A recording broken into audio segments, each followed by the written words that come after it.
Hello student, myself Abhishek Kumar Gupta. I'm assistant professor in ABS Engineering College Ghaziabad. Last class में हमने single line diagram देखा था. जैसा कि मैंने बताया था लास्ट क्लास में कि हम नेक्स्ट लेक्चर में देखेंगे choice of transmission voltage. Choice of transmission voltage. Clear? Transmission voltage का जो चॉइस होता है वो क्या होता है उसके बारे में हम डिस्कस करेंगे.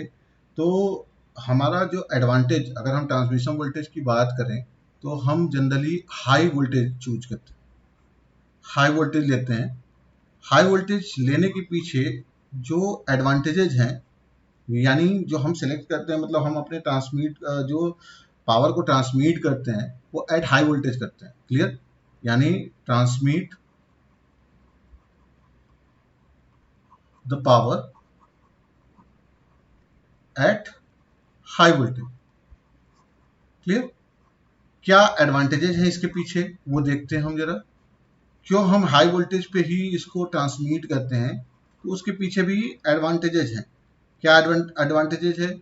पहला एडवांटेज ये है कि जो हाई वोल्टेज है, हाई वोल्टेज होने की वजह से आपका जो साइज है reduces the size of conductor. जो हाई वोल्टेज पे पावर अगर ट्रांसमिट हो रहा है आपका, ये आपके कंडक्टर के साइज को रिड्यूस करेगा. कंडक्टर के साइज को रिड्यूस करने का मतलब क्या हो गया? Reduces the cost. ऑब्वियस सी बात है कि ये कॉस्ट को घटा देगा. इसके अलावा क्या रिड्यूस करता है? ये जो आपका वोल्टेज ड्रॉप है, clear, reduces the voltage drop in transmission line. यानी टाई लाइन में जो आपका, टाई लाइन मतलब ट्रांसमिशन लाइन होता है, ये ऑलरेडी मैंने आपको बताया था. जो वोल्टेज ड्रॉप है उसको रिड्यूस करेगा. जब ये रिड्यूस होगा तो ऑब्वियस सी बात है कि आपका जो वोल्टेज रेगुलेशन है वो आपका इंप्रूव होगा. Improve voltage regulation. क्लियर? ठीक है. तो ये दो एडवांटेज हो गए. इसके अलावा जो तीसरा एडवांटेज है वो है आपका efficiency. Increases the transmission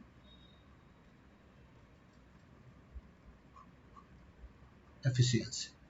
obvious सी बात है, ट्रांसमिशन एफिशिएंसी अगर इंक्रीज हो रही है तो पावर लॉस क्या होगा? रिड्यूस होगा. ऑब्वियस सी बात है कि reduces the power loss in the line. यानी जो लाइन में पावर लॉस है उसको रिड्यूस करेगा. तो ये सारे एडवांटेज होने की वजह से ही हम हाई वोल्टेज ट्रांसमिशन सिस्टम को चूज करते हैं, ताकि हम कॉस्ट को भी रिड्यूस कर सकें, आपके वोल्टेज रेगुलेशन को भी हम इम्प्रूव कर सकें, ट्रांसमिशन एफिशिएंसी को भी हम इंक्रीज कर सकें. तो ये सारी चीजें हैं. इसको हम मैथमेटिकली भी समझने की कोशिश करेंगे. तो एक एक करके हम एक एक जो एडवांटेज है उस एडवांटेज को हम उठाएंगे और उस एडवांटेज के बेसिस पे हम इसको समझने की कोशिश करेंगे मैथमेटिकली, कैसे आखिर में कॉस्ट साइज रिड्यूस हो रहा है तो उसकी वजह से ऑब्वियस सी बात है कॉस्ट रिड्यूस हो रहा है, कैसे आपका वोल्टेज ड्रॉप रिड्यूस हो रहा है, कैसे आपका एफिशिएंसी इंक्रीज हो रहा है. क्लियर? ठीक है. तो हम यहाँ पे सबसे पहले स्टार्ट करते हैं.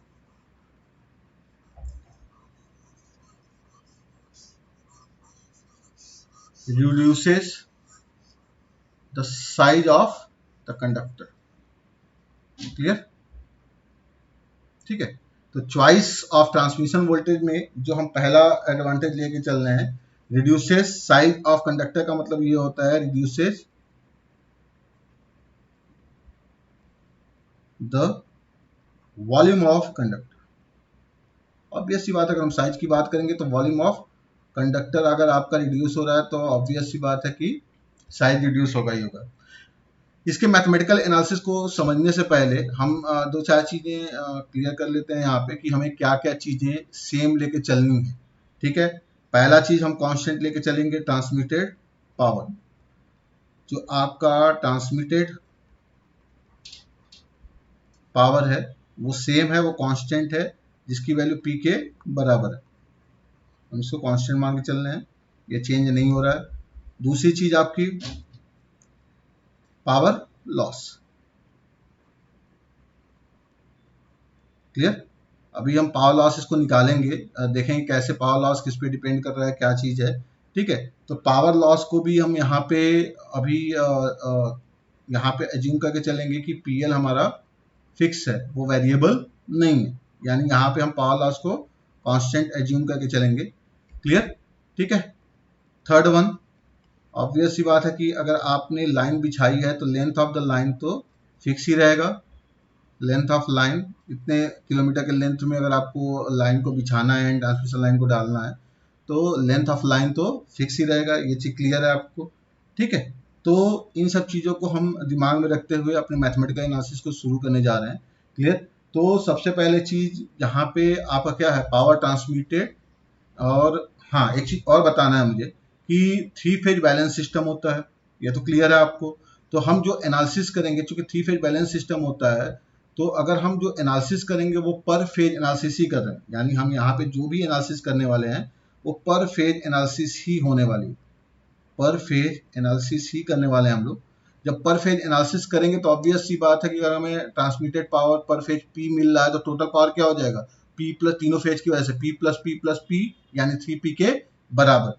तो पर फेज एनालिसिस चूंकि बैलेंस कंडीशन में है तो हम पर फेज एनालिसिस पे ही फोकस करेंगे और उसी के थ्रू हम समझने की कोशिश करेंगे कि अगर एक फेज के लाइन या वॉल्यूम में कमी आती है तो तीनों फेज में कमी आएगी आएगी, ओवरऑल कॉस्ट रिड्यूस होगा ही होगा। तो हम सारी चीज़ें यहाँ पे जो एनालाइज करेंगे वो पर फेज एनालिसिस बेसिस पे ही करेंगे। क्लियर। तो हम यहाँ पे देखते हैं कैसे हमें एनालिसिस को करना है।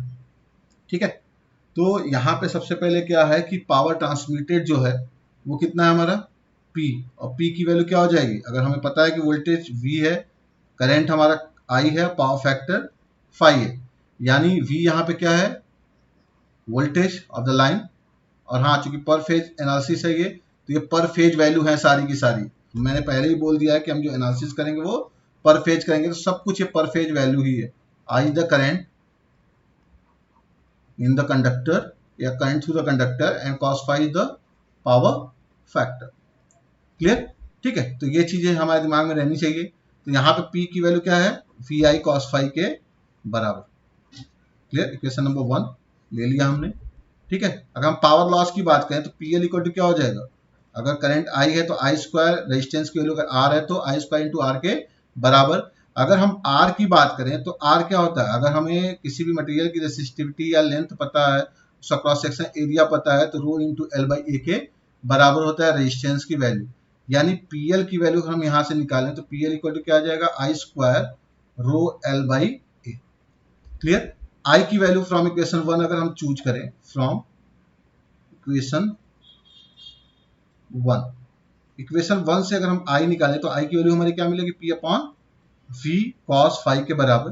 क्लियर। इस I की वैल्यू को हम जो पावर लॉस का फॉर्मूला निकाला हमने उसमें पुट कर दें तो पी एल इक्वल टू क्या हो जाएगा, I की वैल्यू हमें पुट करनी है P by V cos phi, P upon V square cos square phi into R, R की वैल्यू हमने क्या पुट कर दी थी, rho into L by A.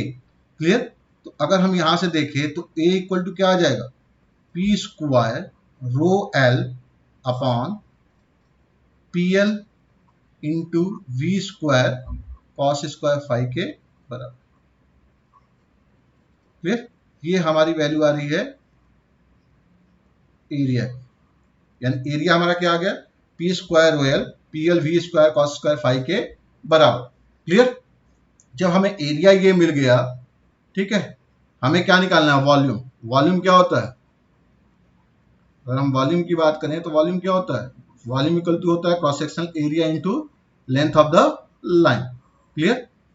ठीक है, cross sectional area into length of the line. Value put करें जरा हम, वॉल्यूम ऑफ कंडक्टर, अगर हम कंडक्टर का वॉल्यूम निकालें, चूंकि हम पर फेज एनालिसिस कर रहे हैं, तो V इक्वल टू क्या आ जाएगा, cross section area into length of the line. A की वैल्यू हमने क्या निकाल रखी है, P square rho L upon P L V square cos square five into L. Clear. तो ये वैल्यू क्या आ जाएगी हमारी, इसको मिटा देते हैं हम लोग। ठीक है, ये वैल्यू हमारी आ जाएगी, volume V equal to P square rho L square upon P L V square cos square phi. अगर हम यहाँ पे देखें तो मैंने जैसा पहले ही बताया था कि लॉस को हमें कांस्टेंट लेके चलना है, ट्रांसमिटेड पावर को हमें कांस्टेंट लेके चलना है। ऑब्वियस सी बात है, जो भी कंडक्टर का मटेरियल हम यूज कर रहे हैं तो उसकी रेसिस्टिविटी फिक्स होगी, लेंथ हमारा फिक्स है ही है। तो एक तरह से अगर वॉल्यूम डिपेंडेंट है तो किस पे डिपेंडेंट है? It inversely proportional to V square and cos square phi. Clear? तो हम यहां से देख सकते हैं कि हाई वोल्टेज और हाई पावर फैक्टर पे आपको क्या होगा? यहां पे हम क्या देख सकते हैं, चूंकि volume is inversely proportional to V square cos square phi. Clear? तो यहां पे हम ये कह सकते हैं कि जो आपका वॉल्यूम है यानी साइज ऑफ द कंडक्टर आपका क्या होगा? एट, अगर हम यहां पे निकालना चाहें तो हम लिख सकते हैं at high voltage and high power factor, दोनों कंडीशन में क्या होगा? Volume of the conductor is reduces. अगर हम मतलब कहने का मतलब ये हो गया कि अगर हम वोल्टेज को बढ़ाते जाए पावर फैक्टर को भी हम हाई रखें तो उस कंडीशन में वॉल्यूम ऑफ द कंडक्टर क्या होगा? मिनिमम होगा। मतलब अगर बहुत हाई वोल्टेज ले रहे हैं तो कंडक्टर का वॉल्यूम क्या हो जाएगा? मिनिमम हो जाएगा। ऑब्वियस सी बात है, जब वॉल्यूम ऑफ कंडक्टर रिड्यूस हो रहा है तो कॉस्ट भी क्या होगा? Cost of the conductor reduces. Clear? तो हम यहां पे देख सकते हैं कि कैसे आपका वॉल्यूम हाई वोल्टेज पे डिपेंडेंट है, वो इनवर्सली प्रोपोर्शनल हो रहा है चूंकि वोल्टेज के। तो ऑब्वियस सी बात है कि वॉल्यूम ऑफ कंडक्टर रिड्यूस होगा ही होगा अगर हम वोल्टेज को बढ़ाते ही जाए। तो ये एक मैथमेटिकल अप्रोच है कि हम कैसे इसको रिप्रेजेंट कर सकते हैं। ठीक है, अब हम सेकेंड पार्ट पे आते हैं, रिड्यूसेस वोल्टेज ड्रॉप। क्लियर? तो हमने पहले पार्ट को देख लिया कि कैसे हाई वोल्टेज पे क्या हो रहा है, आपका वॉल्यूम रिड्यूस हो रहा है। तो जो वॉल्यूम रिड्यूस हो रहा है तो ऑब्वियस सी बात है कि कॉस्ट भी रिड्यूस होगी ही होगी। अब हम बात करते हैं वोल्टेज ड्रॉप की। क्लियर? सेकेंड फेज में आते हैं हम। सेकेंड फेज क्या था हमारा? Reduces the voltage drop in the line. जो आपका ट्रांसमिशन लाइन है उसमें ये वोल्टेज ड्रॉप को रिड्यूस कर रहा है। कैसे करेगा? क्या मैथमेटिकल रिप्रेजेंटेशन होंगे? तो अगर हम वोल्टेज ड्रॉप की बात करें, एक ट्रांसमिशन लाइन में जो वोल्टेज ड्रॉप होगा वो क्या होगा? अगर हम बात करेंगे डेल्टा वी से हम रिप्रेजेंट कर रहे हैं इसको, तो क्या हो जाएगा? जो उस ट्रांसमिशन लाइन में करंट फ्लो हो रही है इनटू जो उसका इम्पीडेंस है। जेड क्या है यहाँ पे? Impedance of the line. Obvious सी बात है कि अगर आपका लेंथ फिक्स है तो इम्पीडेंस वैल्यू भी फिक्स होगी ही होगी।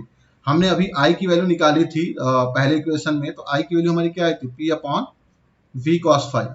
वैल्यू पुट करें जरा, तो डेल्टा वी की वैल्यू क्या आ जाएगी? Delta V equal to I की वैल्यू हमने पुट करी P upon V cos five into Z.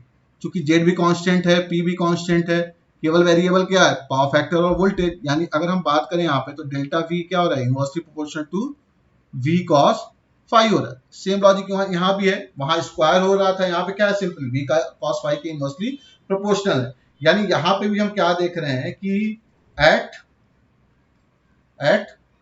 High voltage and high power factor क्या हो रहा है?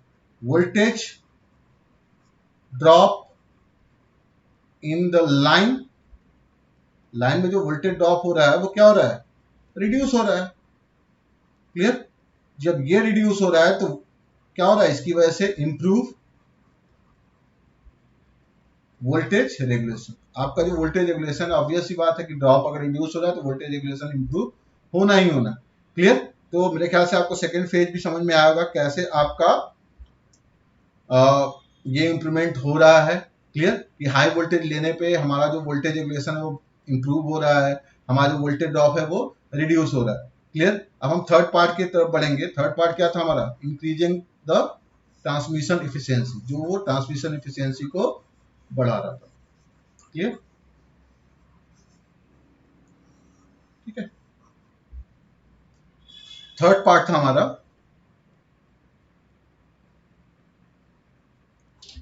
Increases the transmission efficiency. इसको मैं दो तरीके से बताऊंगा, एक तो जो आपका कन्वेंशनल मैथमेटिकल अप्रोच है उससे भी, और एक शॉर्टकट मेथड भी मैं सीधे सीधे बताऊंगा आपको कि आप सीधे सीधे उसको निकाल सकते हैं। क्लियर? ठीक है। तो यहाँ पे अगर हम बात करें, अगर हम यहाँ पे बात करें तो हमारा आउटपुट पावर क्या है? आउटपुट पावर, जो पावर हमारी ट्रांसमिट हो रही है वही तो आउटपुट पावर है हमारी, यानी transmitted power is the output power. और ये ट्रांसमिटेड पावर किसके बराबर है? पी के बराबर। क्लियर? ठीक है। अगर हम बात करें पावर लॉस की, तो हमारा पावर लॉस क्या था? Power loss equal to P L. Clear? अगर हम इनपुट पावर की बात करें तो इनपुट पावर हमारा क्या आ जाएगा? Input power P input equal to क्या आ जाएगा? P output plus P loss के बराबर। पी आउटपुट की वैल्यू कितनी है? ट्रांसमिटेड पावर यानी पी के बराबर, और पी लॉस क्या है? पी एल के बराबर। क्लियर? जब हमें इनपुट पावर और आउटपुट पावर दोनों पता है तो ऑब्वियस सी बात है कि इफिशियंसी क्या हो जाएगी। अगर हम इफिशियंसी का फॉर्मूला देखें तो इफिशियंसी क्या होता है? P output upon P input. Clear? ठीक है। पी आउटपुट क्या है आपका? ट्रांसमिटेड पावर पी, ये आपका पी आउटपुट है। क्लियर? ठीक है। Transmitted power P, P input क्या हो जाएगा? P plus P loss. Clear? ठीक है। तो हमें ये पता है कि अब हमारा क्या है? फोकस है ट्रांसमिशन एफिशिएंसी पे, कैसे हम ट्रांसमिशन एफिशिएंसी को वोल्टेज के टर्म में देखते हैं और क्या हम उसे रिप्रेजेंट करते हैं। एफिशिएंसी को हम नीटा से रिप्रेजेंट करते हैं। क्लियर? तो यहाँ पे नीटा की वैल्यू आ गई है आपकी P upon P plus P loss. Clear? अब हम बात करते हैं यहाँ पे पी लॉस की, तो पी लॉस की वैल्यू क्या है हमारी? आई स्क्वायर। ठीक है। ये पर फेज एफिशिएंसी मैंने निकाला, कई लोग कंफ्यूज मत होइएगा कि ये पर फेज कैसे निकाल दिया एफिशिएंसी को। अगर हम पूरे फेज की बात करेंगे तो ऊपर नीचे 3 से मल्टीप्लाई करेंगे ही ना, 3/3, तो 3 से 3 कैंसिल आउट हो जाएगा। तो आप बिल्कुल परेशान मत होइएगा उसके लिए। ठीक है। तो आई स्क्वायर आर की अगर हम बात करें तो आई की वैल्यू हमने क्या निकाली थी? P upon V cos phi. Clear? लेकिन चूंकि हम ये जानते हैं, ये चीज आप थोड़ा सा ध्यान दीजिएगा कि जो करंट डेंसिटी होती है, यहाँ पे एक चीज बस फोकस करना चाहूंगा, current density is constant through out the conductor. Current same नहीं होता है, करंट तो लोड के अकॉर्डिंग चेंज होता है, बट कंडक्टर की प्रॉपर्टी के अकॉर्डिंग भी चेंज होता है। क्लियर? कि आपका क्रॉस सेक्शन एरिया क्या है, कैसे है, बट जो आपका मटेरियल है उसके बेसिस पे अगर हम बात करें तो करंट डेंसिटी इज कांस्टेंट। अगर हम करंट डेंसिटी की बात करें तो करंट डेंसिटी हमेशा कांस्टेंट होती है। और ये क्या होता है? जे इक्वल टू क्या होता है? Current upon area. J equal to I by A, यानी अगर हम आई की बात करें तो आई की वैल्यू क्या होगी? जे इंटू ए के बराबर। क्लियर? तो हम यहाँ पे इसको कैसे लिख सकते हैं कि यहाँ पे जे की वैल्यू क्या है? एक चीज याद रखिएगा, यहाँ पे जे की वैल्यू क्या है? कांस्टेंट है। ठीक है ना? यानी यहाँ जो ये जे है, करंट डेंसिटी मैंने क्या बोला? कांस्टेंट है, तो जे भी यहाँ पे क्या है? कांस्टेंट। क्लियर? जे यहाँ पे कांस्टेंट है। मैंने क्या पुट किया कि आई की वैल्यू जे के टर्म में पुट की, J square A square into R. R की वैल्यू क्या होती है? Rho into L by A. ठीक है। तो अगर हम इसको सॉल्व करेंगे तो ये क्या आ जाएगा? J square rho L into A के बराबर। क्लियर? तो पी लॉस, बाकी सारी चीजें क्या है? कांस्टेंट है। जे भी कांस्टेंट है, रो भी कांस्टेंट है, एल भी कांस्टेंट है। यानी अगर आप यहां से देख रहे हैं तो पी लॉस की वैल्यू, यानी अगर पी लॉस की बात करें, पीएल, पीएल क्या हो रहा है? Directly proportional to cross sectional area. Clear? और हमने क्रॉस सेक्शन एरिया के टर्म में देखा था कि क्रॉस सेक्शन एरिया क्या हो रहा था? Inversely proportional to V square cos square phi था। अगर आपको याद हो तो मतलब स्लाइड के पीछे वाले हिस्से पर अगर आप जाएंगे तो आप वहां पे इजीली देख सकते हैं कि हमने जब क्रॉस सेक्शनल एरिया निकाला था तो उसकी वैल्यू क्या निकाली थी। वो वैल्यू मैं पुट कर देता हूं अभी। ठीक है। हमारा जो क्रॉस सेक्शनल एरिया निकला था ए की वैल्यू प्रीवियस से P square rho L upon V square cos square phi. Clear? आप एक बार चेक कर लीजिएगा पीछे ही। ठीक है, ये हमारा निकल के आया था cross sectional area P square rho L, sorry यहाँ पे लॉस टर्म भी आया था, पीएल भी आया था। ठीक है, तो हमने यहाँ पे क्या देखा था कि जो एरिया है वो inversely proportional to V square cos square phi है। यहाँ भी हमने जो कैलकुलेट करके निकाला है कि जो लॉस है वो डायरेक्टली प्रोपोर्शनल टू एरिया है। तो ऑब्वियस सी बात है, जब डायरेक्टली प्रोपोर्शनल टू एरिया है और यहाँ पे एरिया भी क्या हो रहा था, V square cos square phi के प्रोपोर्शनलिटी में इनवर्सली प्रोपोर्शन में था। तो पी लॉस जब आपका डायरेक्टली प्रोपोर्शनल टू एरिया है और ये inversely proportional to V square cos square phi है, तो ऑब्वियस सी बात है यहाँ पे कि अगर आप हाई वोल्टेज लेंगे, high voltage high power factor लेंगे तो एरिया रिड्यूस होगी, एरिया रिड्यूस होगी तो लॉस भी रिड्यूस होगा, क्योंकि लॉस जो है वो directly proportional to cross sectional area. Clear? ठीक है, तो ये चीज हमेशा आप ध्यान रखिएगा। ठीक है ना, कि ये एक अच्छा मैथमेटिकल अप्रोच है। आप सीधे सीधे एरिया की प्रोपोर्शनलिटी दिखा के और सीधे सीधे बता सकते हैं कि लॉस रिड्यूस हो रहा है, लॉस रिड्यूस हो रहा है, तो ऑब्वियस सी बात है कि एफिशिएंसी आपकी बढ़ जानी ही जानी है। अगर हम यहाँ पे एफिशिएंसी की बात करें तो एफिशिएंसी आपका क्या था, बताते हैं पहले।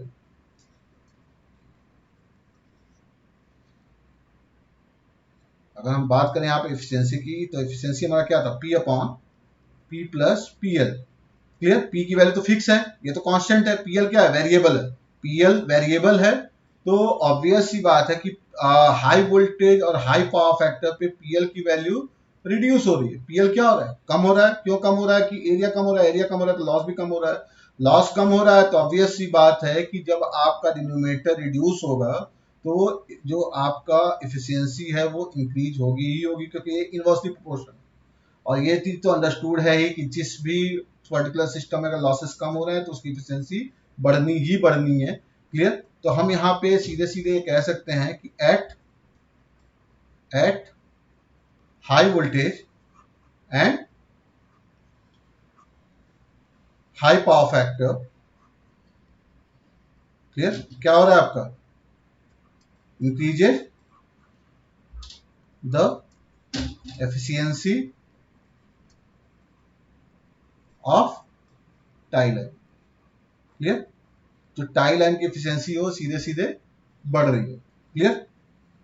तो ये एक अप्रोच है, इस अप्रोच के थ्रू आप सीधे सीधे सॉल्व कर सकते हैं। जो दूसरा अप्रोच है हमारा वो एक प्योर मैथमेटिकल अप्रोच है, उसको भी मैं बता देता हूं आपको।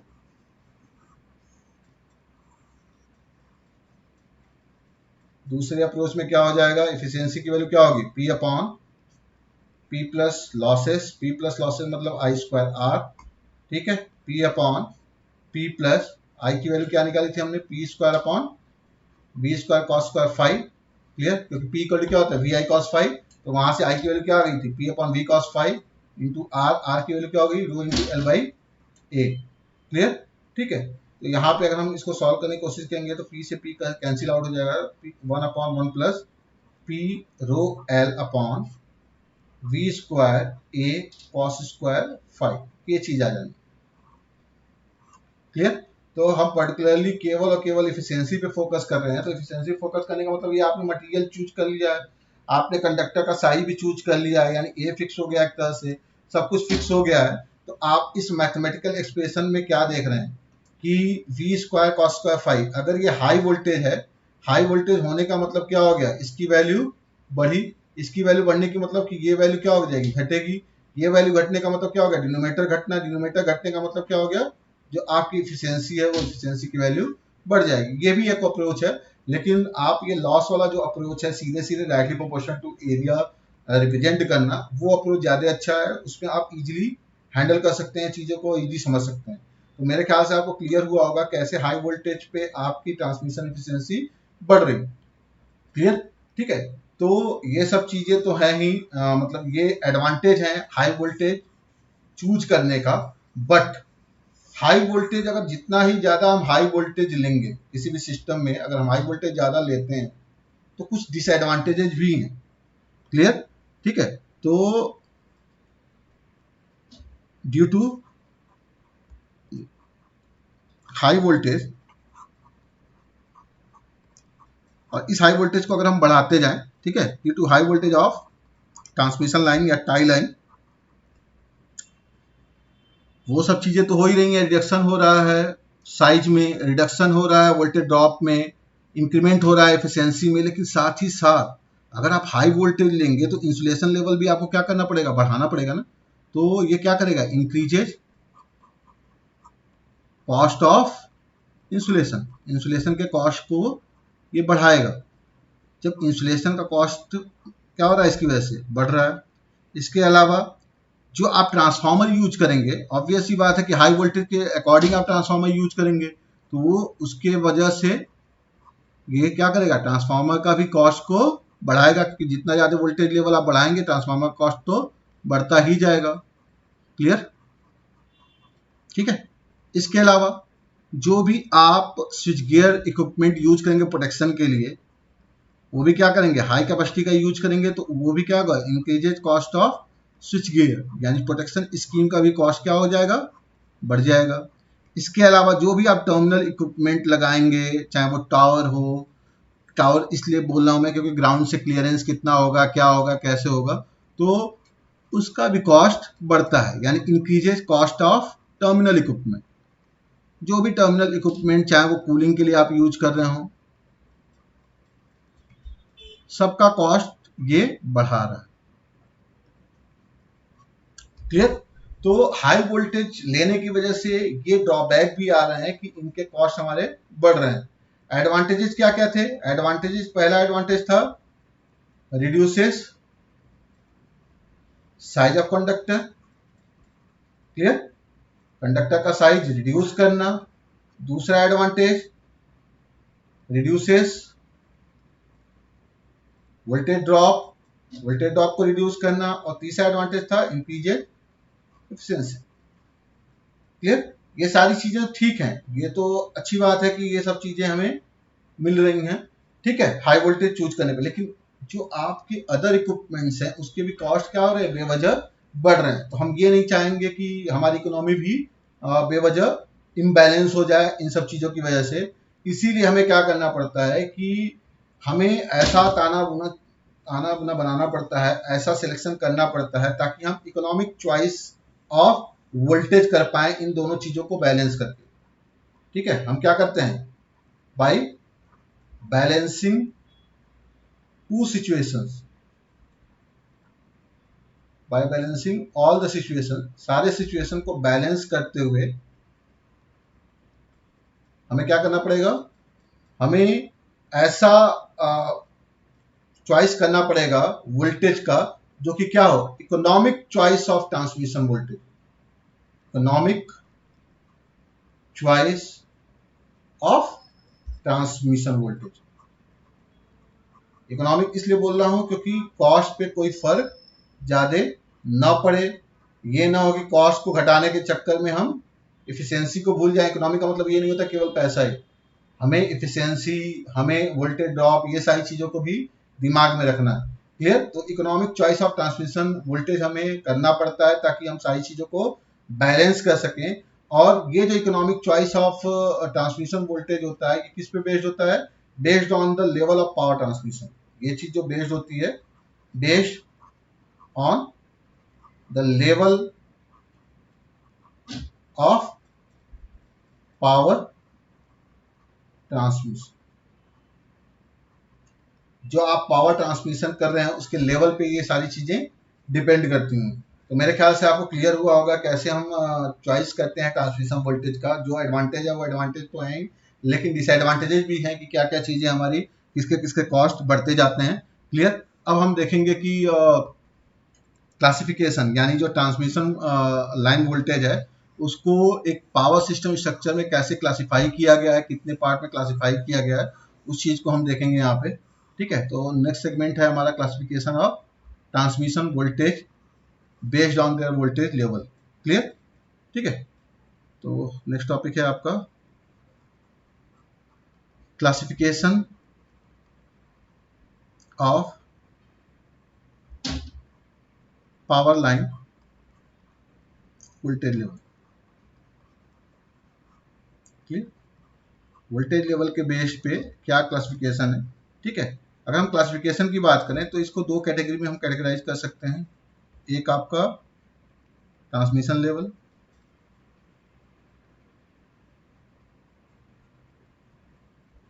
ठीक है, transmission voltage level, and second one is the, obvious सी बात है कि वो क्या होगा, डिस्ट्रीब्यूशन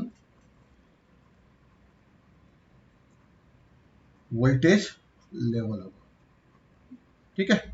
ट्रांसमिशन वोल्टेज लेवल में कितने तरह के मतलब वोल्टेज लेवल होते हैं। पहला होता है हाई वोल्टेज, क्लियर, इसको हम रिप्रेजेंट करते हैं टर्मिनोलॉजी से HV, ये की स्टैंडर्ड टर्मिनोलॉजी है। और हाई वोल्टेज जो होता है उसकी कैपेसिटी होती है 33 kV, क्लियर। उसके ऊपर हम आते हैं extra high voltage, clear, extra high voltage, इसको हम रिप्रेजेंट करते हैं EHV लाइन से, यानी EHV लाइन को हम बोलते हैं एक्स्ट्रा हाई वोल्टेज लाइन। और इस लाइन की जो कैपेसिटी होती है वो आपकी 66 kV, 132 kV and 220 kV, clear, ये इसकी कैपेसिटी होती है। इसके ऊपर हम अगर रेंज को बढ़ाते हैं तो हम इसको बोलते हैं modern extra high voltage, clear, इसको रिप्रेजेंट करते हैं हम MEHV से, MEHV से। और modern high extra high voltage जो कैपेसिटी होती है वो होती है 400 kV की, क्लियर। अगर इसके ऊपर लेवल बढ़ता है तो हम उसको बोलते हैं ultra high voltage, ultra high voltage, इसको हम रिप्रेजेंट करते हैं शॉर्ट फॉर्म से UHV लाइन। तो कहीं भी अगर आप देखिए HV line, HV line, MEHV line, तो ये ऐसे ही ये वर्ड यूज की जाती है। UHV लाइन इसकी कैपेसिटी होती है 765 kV से ऊपर, 765 kV और एबव, क्लियर। अगर हम डिस्ट्रीब्यूशन वोल्टेज लेवल की बात करें तो ऑब्वियस सी बात है यहाँ पे तो बस दो ही लेवल हैं, क्लियर, ठीक है। एक आपका है प्राइमरी डिस्ट्रीब्यूशन वोल्टेज लेवल और second one is the secondary, clear, ये ऑलरेडी डिस्कस भी हो चुका है। प्राइमरी वोल्टेज लेवल क्या होता है 11 kV, क्लियर, और ये आपका क्या होता है 400 volt, line to line, three phase अगर 4 वायर सिस्टम होता है ये। अगर लाइन टू न्यूट्रल निकालना होता है तो क्या करते हैं हम 400/√3 कर देते हैं, वो 230 वोल्ट के बराबर आता है। तो ये क्लासिफिकेशन होते हैं एक पावर लाइन वोल्टेज लेवल के कि कैसे हम इसको क्लासिफाई करते हैं, प्राइमरी डिस्ट्रीब्यूशन और सेकेंडरी डिस्ट्रीब्यूशन का 11 kV और 400 वोल्ट। और ट्रांसमिशन लाइन के केस में HV line, EHV line, MEHV line, UHV line होते हैं। तो मेरे ख्याल से आपको चॉइस ऑफ ट्रांसमिशन वोल्टेज और वोल्टेज लेवल का क्लासिफिकेशन क्लियर हुआ होगा, ठीक है। नेक्स्ट लेक्चर में हम कंपेरिजन करेंगे सप्लाई सिस्टम का। तो मेरे ख्याल से आपको आज का लेक्चर समझ में आया होगा, जो भी कॉन्सेप्चुअल व्यू है वो भी समझ में आएंगे। अगर कोई क्वेरी है तो आप चैट बॉक्स में छोड़ सकते हैं, ठीक है। आई होप अगर आपको समझ में आया हो तो प्लीज़ इसको फॉरवर्ड करिए, शेयर करिए, लाइक करिए, ठीक है। Thank you very much.